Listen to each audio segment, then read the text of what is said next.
Naghahanap ba kayo ng pandagdag pagkakakitaan ngayong magpapasukan? Gawin nyo na ito para kumita ka.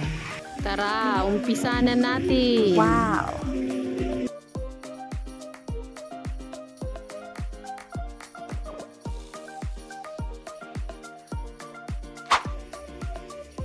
Gagamit po tayo ng CDO hotdog with cheese na po ito. Pero kayo po kung ano pong gusto nyong brand, pwede naman.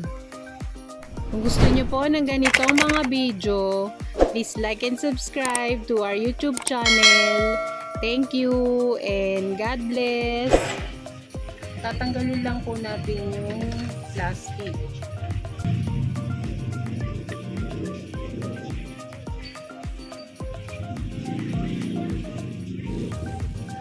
Ipiprito na po natin ang ating hotdog.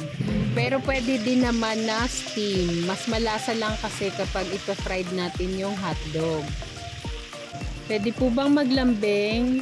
Paki-comment naman po kung saan ang inyong location para malaman ko po kung saan umaabot ang aking mga videos. Maraming salamat!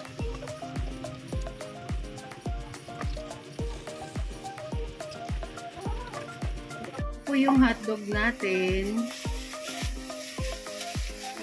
Gagamit po tayo ng stick. Ito pong stick na to ay ginagamit ko rin sa pagkakaryoka. So yan. Yan, hindi po lahat ay hindi ko siya sinasagad. Tapos magpuputol lang tayo ng 1/2 inch.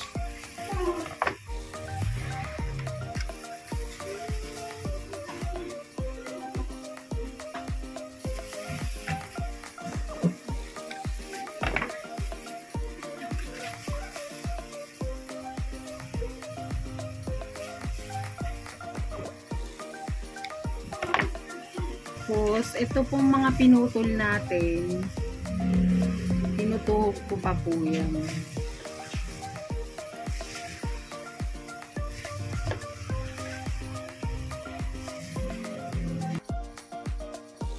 Gagawa na po tayo ng butter ng waffle. Gagamit po tayo ng 2 itlog, large po ang size nito. 1/2 cup ng spring oil. 1 tablespoon ng vanilla, 1 can ng evaporated milk, 1 cup ng water, 4 tablespoon ng baking powder, 1 teaspoon ng iodized salt, 3 cup ng 1/2 cup or 1 cup and 1/2 cup. And then mix.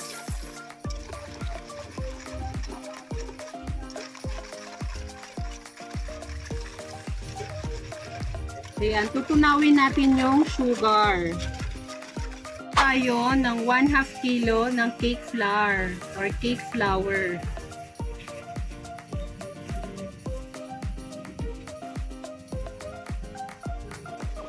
And then mix.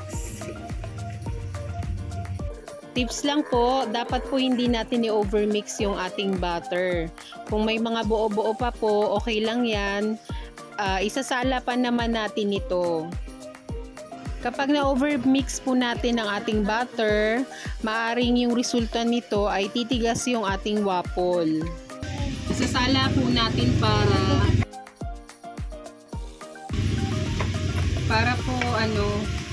mawala yung buo-buo.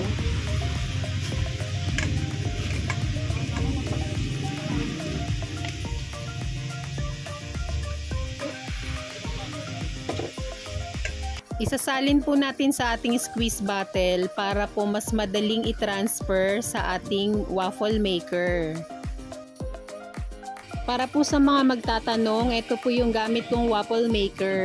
May warranty po yan? Yes po, 6 months po parehas po. Okay. Yan na yung hinahanap ko. Yan po. Oo, kasi ayan, dito yung sa stick mo. Sinuksak ko lang po ito, tapos naglagay lang tayo ng konting margarine at after 1 minute, ilalagay na po natin yung ating butter.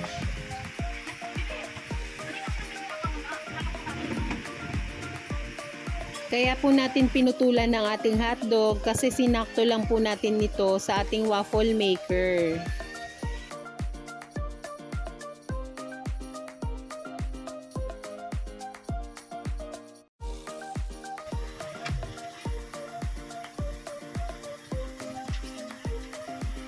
Pagka-close po natin, 2 minutes po bago natin ito uli buksan. At after 2 minutes po, ganito na siya. So, ang gagawin natin, i-flip lang natin ito.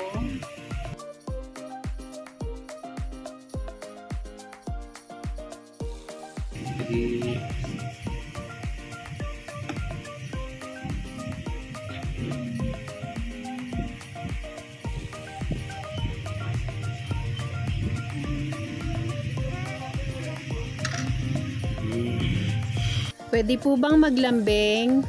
Paki-like naman po ang aming page. Maraming salamat!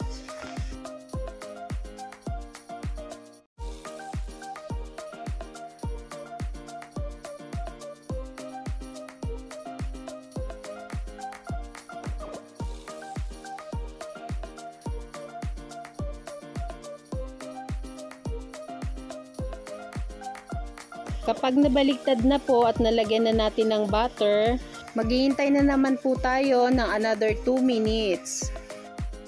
At eto na ang ating hotdog waffle. Sana po ay may nakuha kayong idea sa video ito.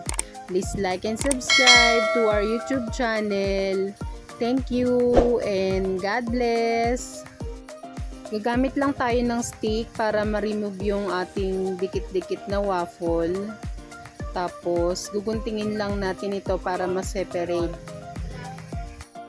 Pwede nyo rin po tanggalin yung mga excess. Pero yung sa akin kasi hindi ko na tinatanggal. Kasi isa din yan sa nagpapasarap eh.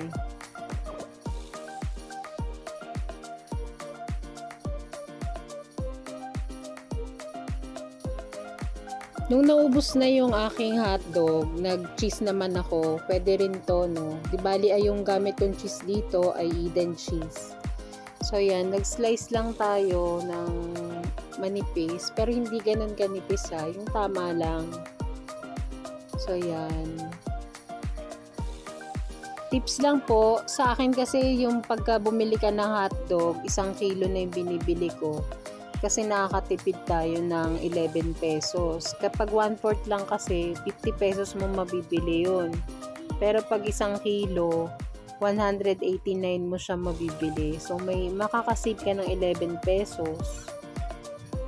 Para po may idea kayo, ang bentahan ko po nito ay 15 pesos. Kung wala po kayong waffle maker, pwede din po kayo magtinda ng corn dog. Paki-check na lang po sa description box. Maraming salamat! Charan! Nakagawa po tayo ng waffle na 42 pieces sa 1/2 kilo ng cake flour.